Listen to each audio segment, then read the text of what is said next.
Hello दोस्तों, स्वागत है आपके अपने इस यूट्यूब चैनल पे।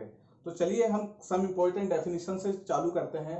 हम पढ़ेंगे कोर वाटरिंग क्या होती है, कोर पीरियड क्या होता है, कोर डेप्थ क्या होता है और पिलो इरिगेशन क्या होती है। चलिए हम देखते हैं one by one. Core watering क्या होती है? Core watering during the initial stage of growth, during the initial stage of growth of a crop, the rate of growth is observed is very high. The first watering period during the initial stage growth, which is also the single watering, this process is called core watering. कहने का मतलब यह है कि core watering है क्या। Core watering क्या होता है? जब मैं सीड को सोइंग करता हूं तो इसके पहले मैं कुछ वाटरिंग अप्लाई करता हूं। कुछ वाटरिंग अप्लाई किया, जो मेरी जो सॉइल है वो मॉइस्चर्ड हो गई। मॉइस्चर्ड होने के बाद में सोइंग सीड किया। फिर सोइंग सीड करने के बाद मैं क्या करता हूं, उसके 2 या 4 दिन बाद, सोइंग सीड के 2 या 4 दिन बाद, क्यों 2 या 4 दिन बाद? क्योंकि क्या होता है, जो मेरा क्रॉप है वो इनिशियल ग्रोथ स्टेज में रहता है, और जो इनिशियल ग्रोथ स्टेज होती है वो बहुत हाई होती है। ठीक है, तो इनिशियल स्टेज होती है मेरी बहुत हाई होती है, और उस इनिशियल स्टेज पे जो मैं वाटरिंग करता हूं 2 या 4 दिन बाद, वही मेरी कोर वाटरिंग होगी। अगर यदि मैं उसको डायग्राम से समझूं तो ज्यादा अच्छे से समझ में आ सकता है। चलिए समझते हैं। ये हमारी लैंड है, ठीक है, ये हमारी ग्राउंड लेवल है। अब क्या होता है, जब मेरी रबी की क्रॉप थी, जब मेरी रबी की क्रॉप कब लगाया था मैंने? रबी की क्रॉप लगाया था जून से लेकर के सितंबर के बीच में। जून से लेकर के सितंबर, ये मेरा सितंबर है, सितंबर के बीच में। सितंबर के बाद अक्टूबर आता है। सितंबर से अक्टूबर के बीच में क्या करूंगा, मैं क्रॉप को हार्वेस्ट कर दूंगा। सितंबर से अक्टूबर के बीच में क्या होगी, मेरी क्रॉप क्या होगी, हार्वेस्ट हो जाएगी। अक्टूबर को हार्वेस्ट कर दूंगा मैं, हार्वेस्ट कर देता हूं मैं यहां पे। ठीक है, अब क्या करूंगा, अब ये खरीफ की फसल मेरी कंप्लीट होगी। अब मैं क्या करूंगा, इस पे रबी की फसल को लगाऊंगा। तो रबी की फसल के लिए मैं क्या करता हूं, मैं अक्टूबर जब मेरा कंप्लीट हो जाएगा, अक्टूबर के बाद जो है नवंबर की फर्स्ट वीक से मैं क्या करूंगा, सोइंग सीड चालू करूंगा। यहां पे मैं सोइंग सीड करूंगा। तो अक्टूबर की फर्स्ट वीक पर मैं जो वाटरिंग करूंगा, ठीक है, अक्टूबर की फर्स्ट वीक पे मैंने वाटरिंग करी, यहाँ पे मैंने वाटरिंग कर दी, यहाँ पे। फिर क्या करूंगा, वाटरिंग करने के बाद, वाटरिंग करने का पर्पस मेरा ये है कि लैंड प्रिपेयर हो जाना, सॉइल में मॉइस्चर आ जाना है। ठीक है, फिर क्या करूंगा, मैं उस पर सोइंग सीड करूंगा। मतलब सोइंग सीड करने से 4 दिन या 5 दिन पहले मैं फील्ड में वाटर अप्लाई करूंगा। फिर 5 या 4 दिन पहले जो वाटर अप्लाई करूंगा, उसके बाद क्या करूंगा, मैं उस पे सोइंग ऑफ सीड करूंगा, उस पे बीज मैं बोऊंगा। जब मैं बीज बोऊंगा तो बीज बोने के बाद 4 या 5 दिन बाद, 4 या 5 दिन बाद जो मेरी क्रॉप है, मैंने जो सोइंग किया, सीड को मैंने सोइंग किया, जो मैंने फसल लगाई है, वो क्या होता है, इनिशियल स्टेज पे आ जाती, मतलब ग्रोइंग स्टेज में आ जाती है ना, ग्रोइंग स्टेज में आ जाती है।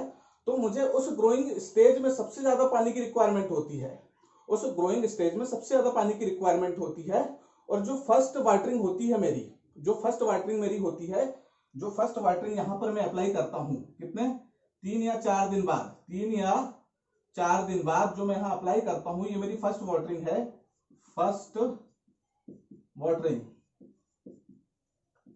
है ना, मतलब मेरी ये नवंबर में चालू कर दिया हूं मैंने, ये इस पे मतलब मैंने रबी की फसल को बोना चालू कर दिया हूं।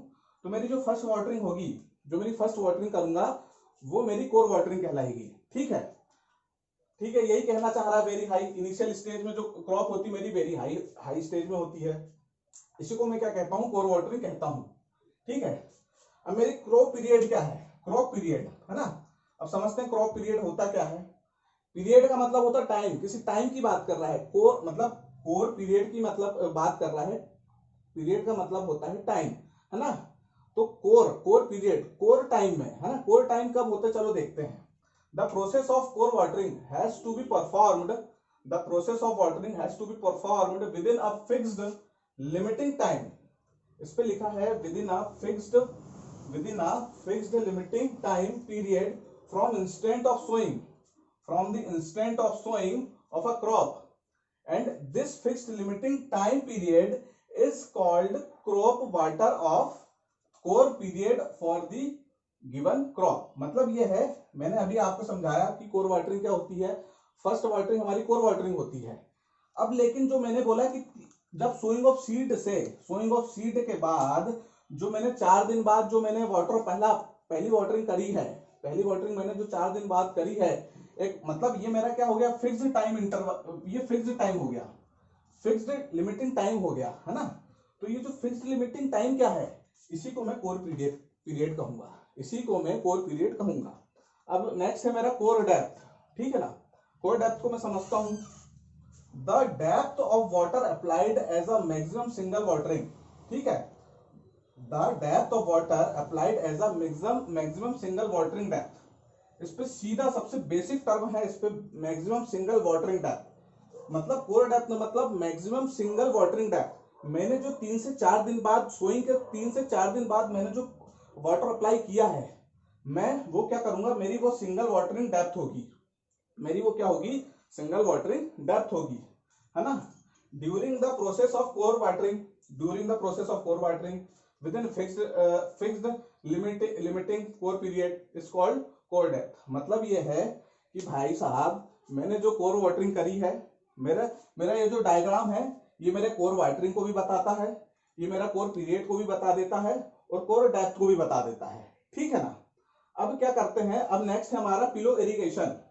ये है मेरा पिलो इरिगेशन, या प्लीवा भी कहते हैं इसको, हम पिलो इरिगेशन या प्लीवा भी कहते हैं। तो चलिए ये क्या है समझते हैं।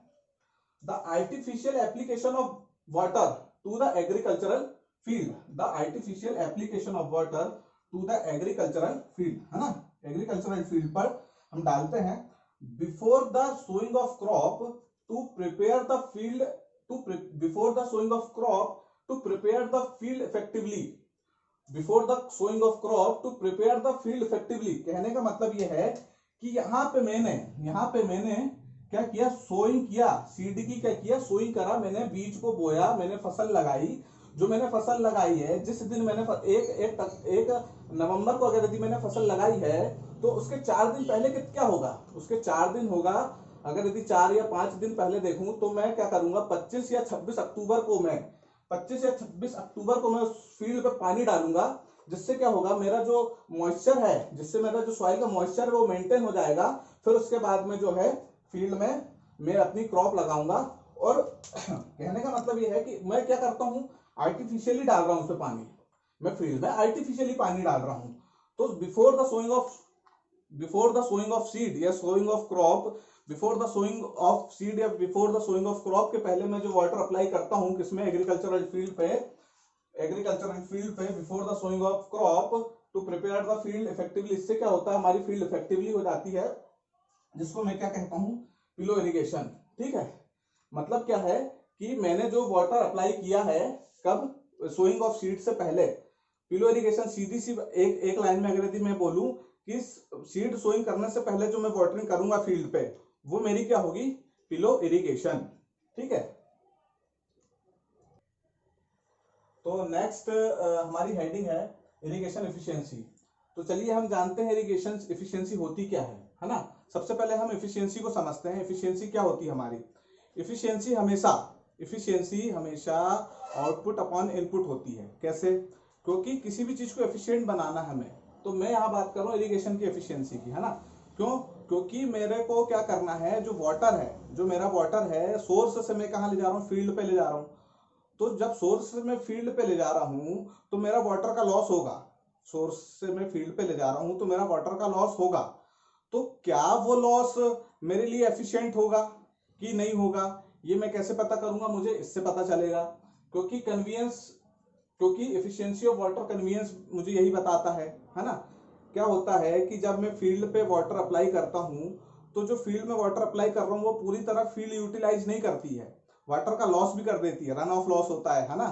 तो ऐसे बहुत सारे लॉसेस होते हैं। तो जो इरिगेशन एफिशिएंसी है, इसकी नीड क्या है, इसके पीछे नीड यही है कि हमें इरिगेशन, जो मेरी इरिगेशन हो रही है वो हर स्टेज में कितनी एफिशिएंट है, हर स्टेज में मेरी जो इरिगेशन है वो कितनी एफिशिएंट है, इससे मेरे को पता चलेगा इरिगेशन एफिशिएंसी।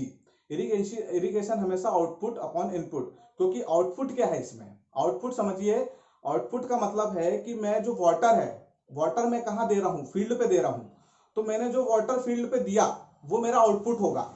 ठीक है, जो मैंने वाटर फील्ड पे दिया वो मेरा आउटपुट होगा। और मेरा इनपुट क्या होगा, मतलब यहां मैं आउटपुट अपॉन इनपुट की बात करूं, आउटपुट अपॉन एफिशिएंसी मेरी जो होगी, आउटपुट अपॉन इनपुट की बात करूं, तो मेरा जो आउटपुट है वो मैंने जो फील्ड में वाटर दिया है वही होगा। और मेरा इनपुट क्या है, जो मैंने रिवर से वाटर को कैरी करके लाया है, जो मेरा रिवर से जो मैंने जो है रिवर से वाटर कैरी करके लाया है वो मेरा इनपुट होगा। ठीक है, तो इस इनपुट से आउटपुट के बीच में जो पूरा जो प्रोसेस हो रहा है, इस पे वाटर का लॉस बहुत सारा होता है, क्योंकि वाटर कैनाल्स के थ्रू आ रहा है ना। कैनाल्स के थ्रू हमारे, जैसे मैंने कल आपको बताया था कि जो वाटर है मेरे कैनाल्स के थ्रू आ रही है ना, क्योंकि मैंने कल आपको बताया था वेरियस स्टेजेस ऑफ ड्यूटी, मैंने वेरियस कैनाल की वेरियस स्टेजेस पे मैंने ड्यूटी की वैल्यू कैलकुलेट करी थी, चेक करी थी। तो वो बताता क्या है, मेरा क्वांटिटी ऑफ वाटर को बताता है। क्यों, क्योंकि ड्यूटी हमेशा वाटर की होती है, किसके लिए, क्रॉप के लिए। तो हम समझते हैं इरिगेशन एफिशिएंसी क्या होती है। इरिगेशन एफिशिएंसी की क्यों नीड होती है, क्योंकि वाटर का लॉस वेरियस स्टेजेस पे होता है। तो वो जो वेरियस स्टेजेस है कौन कौन सी, वेरियस स्टेजेस जैसे कन्वीनियंस लॉस हो सकता है ना, मतलब अपनी एफिशिएंसी ऑफ वाटर कन्वीनियंस है, वेरियस स्टेजेस कौन कौन सी हो सकती है, इसको मैं डिफाइन करता हूँ एफिशिएंसी ऑफ वाटर कन्वीनियंस से। इसको मैं डिफाइन कर सकता हूँ, जो नेक्स्ट पॉइंट रहेगा हमारा एफिशिएंसी ऑफ वाटर एप्लीकेशन से। तीसरा होगा हमारा water efficiency of water storage से, है ना, क्योंकि वाटर स्टोरेज से नेक्स्ट उसके बाद फोर्थ पॉइंट रहेगा हमारा water efficiency of water distribution पे, है ना, क्योंकि मुझे कन्वीनियंस करना है वाटर का, एप्लीकेशन लेना है वाटर को स्टोर करना है, वाटर को स्टोर करना है किस पे, स्टोर करना है क्रॉप के अंदर, स्टोर करना है क्रॉप की रूट के अंदर। और चौथा रहेगा मेरे को डिस्ट्रीब्यूट करना है ना, डिस्ट्रीब्यूट करना है वाटर किस पे, फील्ड पे। तो मैं वन बाई वन समझता हूं। चलिए इरिगेशन एफिशिएंसी को मैं ये इस पे बता देता हूं क्या है। In the process of irrigation water application from instant of its extraction from the source. मैंने आपको बताया था कि सोर्स को मैं क्या करता हूं, मैंने आपको बताया था जो मेरा इनपुट है, इनपुट कहां से आएगा, सोर्स से आएगा। सोर्स क्या हो सकता है, रिवर हो सकती है, डैम हो सकती है, पॉन्ड हो सकती है, शैलो वेल हो सकता है और डीप वेल भी हो सकता है। ठीक है, to the instant it is used the growth of plant, है ना। तो मतलब मैंने क्या किया, प्लांट की ग्रोथ के लिए मैंने वाटर कहां से, सोर्स से लाया, है ना। तो आगे समझते हैं, irrigation water is lost at various stages. Irrigation water, ये यहां पे कह रहा है irrigation water is lost at various stages. मैंने आपको पहले अभी बताया था कि हर स्टेज पे वाटर का क्या होता है, लॉस होता है, हर स्टेज में वाटर का लॉस होता है। देयरफॉर इसीलिए हमें इरिगेशन एफिशिएंसी की रिक्वायर्ड होती है, इसलिए हमें इरिगेशन की रिक्वायरमेंट होती है। Therefore following irrigation efficiency are required to be defined, है ना। अब मैं समझता हूं एफिशिएंसी ऑफ वाटर कन्वीनियंस होता क्या है। अब मैं बात करता हूँ कन्वीनियंस की। कन्वीनियंस का मतलब होता है वाटर को वन प्लेस से अनदर प्लेस तक लाना, मतलब सोर्स से लेकर के फील्ड में लाना। ये क्या होता है, ये क्या होता है, मेरी कन्वीनियंस होती है ना। एफिशिएंसी का मतलब क्या होता है, आउटपुट अपॉन इनपुट। आउटपुट किस पे, तो एफिशिएंसी ऑफ वाटर कन्वीनियंस को समझेंगे हम क्या होती है। It is defined as the ratio, मैंने आपको बताया था एफिशिएंसी हमेशा, हर चीज की एफिशिएंसी हमेशा 100% नहीं होती। दुनिया में कोई भी ऐसी चीज नहीं है जिसकी एफिशिएंसी 100% हो। ठीक है, तो क्या होता है, वाटर जो ट्रांसपोर्ट होकर के आता है वन प्लेस से अनदर प्लेस के बीच पर, इसमें क्या होता है, कन्वीनियंस वाटर का होता है, मतलब वन प्लेस से अनदर प्लेस पे वाटर का ट्रांसपोर्ट होकर के आना, ये हमारी कन्वीनियंस कहलाती है। लेकिन मैं इसको डिफाइन करूंगा रेशो के टर्म में। रेशो होता है मेरा आउटपुट अपॉन इनपुट। तो देखते समझते हैं क्या है। It is defined as the ratio of the quantity of water, it is defined as the ratio of quantity of water getting delivered over the field. It is the ratio of the quantity of water getting delivered over the field. मतलब output में क्या है, getting delivered over the field, है ना। तो मतलब ये जो वाटर है ये आउटपुट है, ये मेरा आउटपुट है ना, ये मेरा क्या है, आउटपुट है, ये मेरा आउटपुट है ना। तो मैं इसको ये डिफाइन कर रहा हूं कि getting delivered over the field at the exit of canal, है ना। क्योंकि मैंने आपको कल एक पॉइंट बताया था एग्जिट ऑफ कनाल से, है ना। वो पॉइंट क्या था मेरा, एग्जिट ऑफ कनाल था। मैंने आपको ये चीज बताया था एग्जिट ऑफ कनाल बना के दिखाकर, है ना। ये मेरा आउटलेट पॉइंट था, तो उस आउटलेट पॉइंट से वो मेरा एग्जिट ऑफ कनाल है to the quantity of water entering to the canal at its entry point. मतलब ये है कि ये मेरा एंट्री है ना, वाटर एंट्री कहां से, कहां, सोर्स से हुई, है ना, वाटर एंट्री इनटू द कनाल। तो ये मेरा क्या हो गया, इनपुट हो गया मेरा, है ना। तो मेरा क्या होगा, डिनोमिनेटर, न्यूमरेटर में क्या हमेशा होगा, आउटपुट, और डिनोमिनेटर में इनपुट होगा। मतलब ये है कन्वीनियंस एफिशिएंसी को मैं सिंपली तरीके से डिफाइन करूं कि it is defined as the ratio of quantity of water getting delivered over the field, quantity of water delivered over the field to the quantity of water interning to the canal, है ना। मतलब इसका एक simple line में मैंने source से output, मतलब मैंने क्या किया, आउटपुट कहाँ, फील्ड पे दिया, उस इनपुट क्या किया मैंने, जो सोर्स पर मेरा कनाल पर जो वाटर है, कनाल पे जो मेरा वाटर एंटर हुआ है वो मेरा क्या होगा, इनपुट होगा, और मैंने जो फील्ड पे वाटर दिया है वो मेरा आउटपुट होगा, ठीक है। अब मैं नेक्स्ट समझता हूं एफिशिएंसी ऑफ वाटर एप्लीकेशन। तो एफिशिएंसी ऑफ वाटर एप्लीकेशन होता क्या है, वाटर की एप्लीकेशन की बात कर रहा है। एक्चुअली में वाटर की एप्लीकेशन का मतलब ये है कि एक्चुअल में वाटर का यूटिलाइजेशन होना चालू हो गया है। क्यों, क्योंकि अब इसमें आता है, it is defined as the ratio of quantity of water getting stored in the root zone, है ना। तो एप्लीकेशन चालू हो गया भैया, एप्लीकेशन वाटर का चालू हो गया क्योंकि वाटर स्टोर्ड हो गई किसमें, रूट जोन में। It is defined as the ratio of quantity of water getting stored in the root zone during the irrigation, ठीक है, to the quantity of water getting delivered over the surface of field, ठीक है ना। मतलब इस पे ये अगर एफिशिएंसी ऑफ वाटर एप्लीकेशन की बात करूं सीधी एक टर्म में, तो इट इज ये रेशियो होता है आउटपुट अपॉन इनपुट। तो इस पे क्या होगा, आउटपुट पे क्या होगा, मेरा जो प्लांट है, प्लांट के रूट पे मैंने जो वाटर स्टोर किया है, प्लांट के रूट पे जो वाटर स्टोर्ड है, डिवाइडेड बाय जो मैंने एरिया फील्ड पे, मतलब फील्ड पे मैंने जो वाटर अप्लाई किया है, ये रेशो है stored water at the root zone divided by मैंने जो वाटर फील्ड पे अप्लाई किया है ना। ये मेरा क्या होगा, एफिशिएंसी ऑफ वाटर एप्लीकेशन। तो नेक्स्ट थर्ड पॉइंट है मेरा एफिशिएंसी ऑफ वाटर स्टोरेज, है ना। नेक्स्ट पॉइंट की बात करता हूं मैं, एफिशिएंसी ऑफ वाटर स्टोरेज है क्या चीज में, देखते हैं हम। देखो वाटर स्टोरेज की बात कर रहा है इसमें, है ना, वाटर स्टोरेज की बात कर रहा है इसमें। तो समझते हैं हम क्या है ये। It is defined as the ratio of quantity of water getting stored in the root zone, ठीक है। मतलब root zone during irrigation to the quantity of water required in the root zone before irrigation. कहने का मतलब ये ratio है किसका, ये रेशियो है किसका, वाटर जो रूट जोन है उस पे स्टोर्ड वाटर का डिवाइडेड बाय, ये रेशियो है रूट जोन में वाटर का, रूट जोन में जो वाटर है स्टोर्ड है वो डिवाइडेड बाय रूट जोन में जो वाटर स्टोर्ड था उससे पहले, मतलब इरिगेशन से पहले जो उस रूट जोन में वाटर की रिक्वायरमेंट थी वो, इसका रेशियो बताता मेरा एफिशिएंसी ऑफ वाटर स्टोरेज। कहने का मतलब ये है, अब देखिए आप समझते हैं, अब हमें तो समझ में आ गया कि रेशियो है किसका, quantity of water getting stored in the root zone during irrigation to the quantity of water required root zone before the irrigation. अब इस पे एक चीज यूज हुई है, बिफोर द इरिगेशन को समझेंगे हम क्या कह रहा है।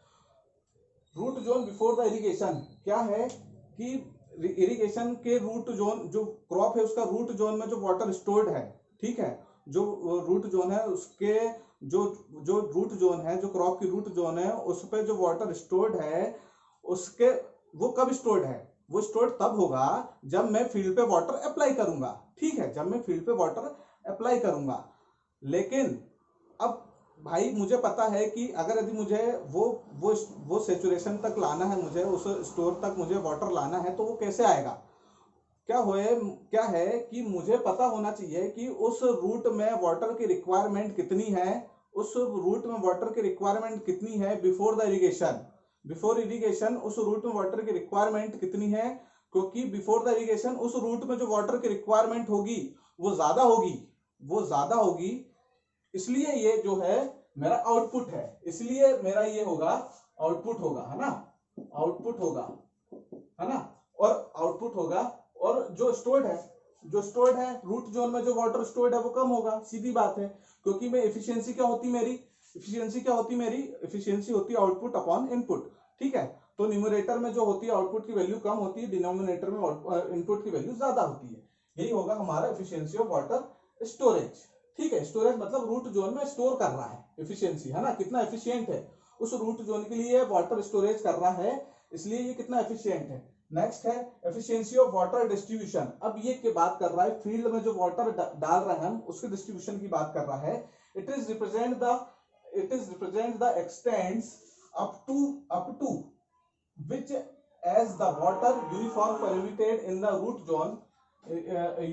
zone from the head to the tail of the field, मतलब ये है इसका कि भाई डिस्ट्रीब्यूशन का मतलब होता है जो ये मेरी जो लैंड है, ये मेरी जो लैंड है, ठीक है, ये मेरी एक लैंड है, इस पर ये मेरी लैंड है, ठीक है ना, इस पर मैंने यहाँ पे फील्ड पे वाटर अप्लाई किया, फील्ड पे मैंने वाटर अप्लाई किया, ठीक है, फील्ड पे मैंने वाटर अप्लाई किया, तो क्या होगा, क्या होगा, मेरी जो डेप्थ यहाँ पे जहां पे पानी डालूंगा मैं तो यहाँ डेप्थ ज्यादा होगी, क्योंकि ये हेड है, क्योंकि ये हेड है, ये मेरा क्या है, हेड है, ये मेरा हेड है और ये मेरा टेल है ना।